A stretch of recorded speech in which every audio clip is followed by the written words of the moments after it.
Welcome to the Slop Temple. We pray this video helps. You start in Settings to change lock screen controls. This is faster than digging through menus. First, open Settings and go directly to Security or Privacy. Realme labels vary by color OS version. Once there, tap the Lock Screen or Lock Screen Settings entry so you can access behavior for controls while locked. Make sure you have your device unlocked and can authenticate if prompted. This ensures the next options appear, and you won't be blocked from it. Now you'll change the actual permission that allows Control Center on the lock screen. Scroll inside lock screen settings until you see Control Center or Quick Access toggles. Color names differ, but intent is the same.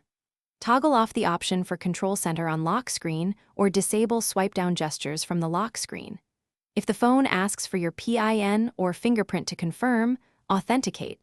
This saves the setting and prevents accidental access while locked.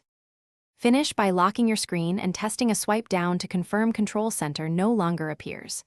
If it still shows, return to lock screen settings to double-check the specific toggle. Sometimes related switches like smart services can override it.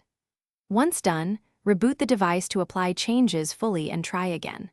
If the problem persists, update Color OS or reset lock screen settings. Updating often fixes permission bugs, and resetting only the lock screen settings is less invasive than a full factory reset.